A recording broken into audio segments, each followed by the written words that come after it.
Privyet Russia, mabuhay Pilipinas.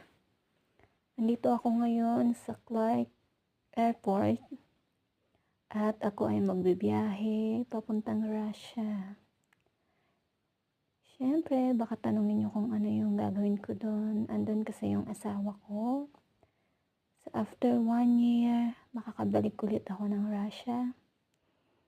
At dito ako ngayon sa napakagandang airport dito sa Pampanga. As you can see naman, ang ganda ng building, very modern siya.